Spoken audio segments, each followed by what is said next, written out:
Perkenalkan, nama saya adalah Ayu Ramadhani Amirin, mahasiswa Fakultas Keperawatan di Universitas Pembangunan Indonesia Manado, kelas A1 semester 5 dengan NIM 19142010170. Pada saat ini saya akan memenuhi tugas ujian tengah semester dari mata kuliah Keperawatan Menjelang Ajal dan Paliatif yang diampu oleh Nurse Esther Lonto, Escape MKes. Di sini saya akan menjelaskan materi dari kelompok 5 tentang prinsip komunikasi dalam keperawatan paliatif.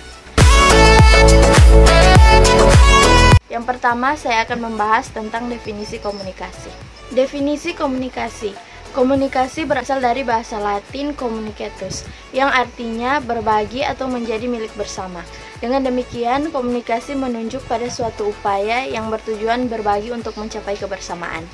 Komunikasi dapat diartikan suatu proses pertukaran informasi di antara individu melalui sistem lambang-lambang, tanda-tanda, atau tingkah laku. Proses komunikasi merupakan aktivitas yang mendasar bagi manusia sebagai makhluk sosial. Setiap proses komunikasi diawali dengan adanya stimulus yang masuk pada diri individu yang ditangkap melalui panca indera.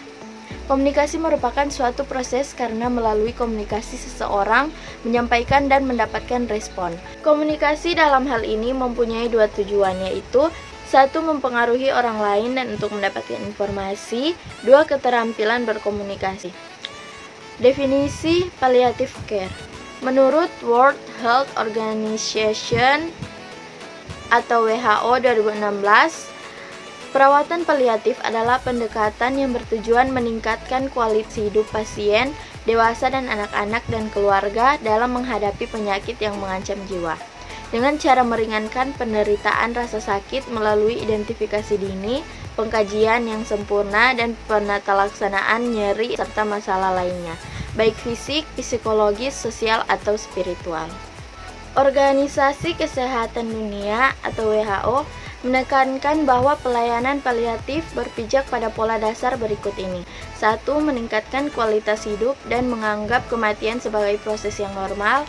2. Tidak mempercepat atau menunda kematian. 3. Menghilangkan nyeri dan keluhan lain yang mengganggu. 4. Menjaga keseimbangan psikologis dan spiritual. 5. Berusaha agar penderita tetap aktif sampai hari akhir hayatnya. 6. Berusaha membantu mengatasi suasana duka cita pada keluarga. Berikutnya, elemen dan prinsip palliative care. Menurut Kementerian Kesehatan Republik Indonesia atau Kemenkes 2013 dan Aziz Wicaksono dan Rasjidi 2008, prinsip pelayanan perawatan paliatif yaitu menghilangkan nyeri dan mencegah timbulnya gejala serta keluhan fisik lainnya, penanggulangan nyeri, menghargai kehidupan dan menganggap kematian sebagai proses normal. Tidak bertujuan mempercepat atau menghambat kematian, memberikan dukungan psikologis, sosial dan spiritual, memberikan dukungan agar pasien dapat hidup seaktif mungkin, memberikan dukungan kepada keluarga sampai masa duka cita, serta menggunakan pendekatan tim untuk mengatasi kebutuhan pasien dan keluarganya. Komunikasi pada pasien penyakit kronis. Penyakit kronik yang dialami oleh seorang pasien dengan jangka waktu yang lama dapat menyebabkan seseorang klien mengalami ketidakmampuan. Contohnya saja, kurang dapat mengendalikan kondisi tertentu atau kegiatan yang baru dirasakan. Contoh, penyakit diabetes mellitus, penyakit cord pulmonal disease, dan penyakit artritis. Berikutnya, 1. Fase denial atau pengikraran. Teknik komunikasi yaitu memberikan kesempatan untuk menggunakan coping yang konstruktif dalam menghadapi kehilangan dan kematian. Yang kedua, fase anger atau marah. Teknik komunikasinya memberikan kesempatan pada pasien yang mengekspresikan perasaannya dan mendengarkan. Yang ketiga, fase bargaining atau tawar-menawar. Teknik komunikasinya yaitu memberi kesempatan kepada pasien untuk menawar dan menanyakan kepada pasien apa yang diinginkan. Fase yang keempat, fase depression. Teknik komunikasinya, jangan mencoba menenangkan klien dan biarkan klien dan keluarga mengekspresikan kesedihannya. Dan fase yang kelima yaitu fase acceptance atau penerimaan. Teknik komunikasinya yaitu meluangkan waktu untuk klien dan sediakan waktu untuk mendiskusikan perasaan keluarga terhadap kematian pasien. Komunikasi pada pasien yang tidak sadar. Komunikasi dengan pasien tidak sadar merupakan suatu komunikasi dengan menggunakan teknik komunikasi khusus atau terapeutik dikarenakan fungsi sensorik dan motorik.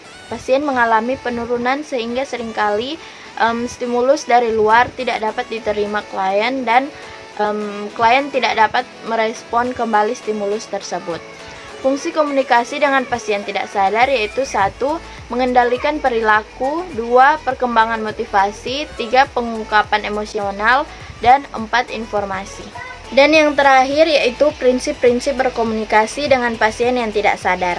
Menurut Pastacchio 2010, pada saat berkomunikasi dengan klien yang tidak sadar, hal-hal berikut perlu diperhatikan, yaitu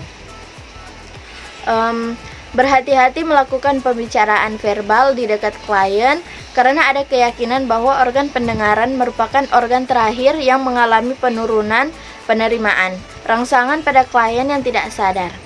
Klien yang tidak sadar seringkali dapat mendengar suara dari lingkungan walaupun klien tidak mampu merespon sama sekali.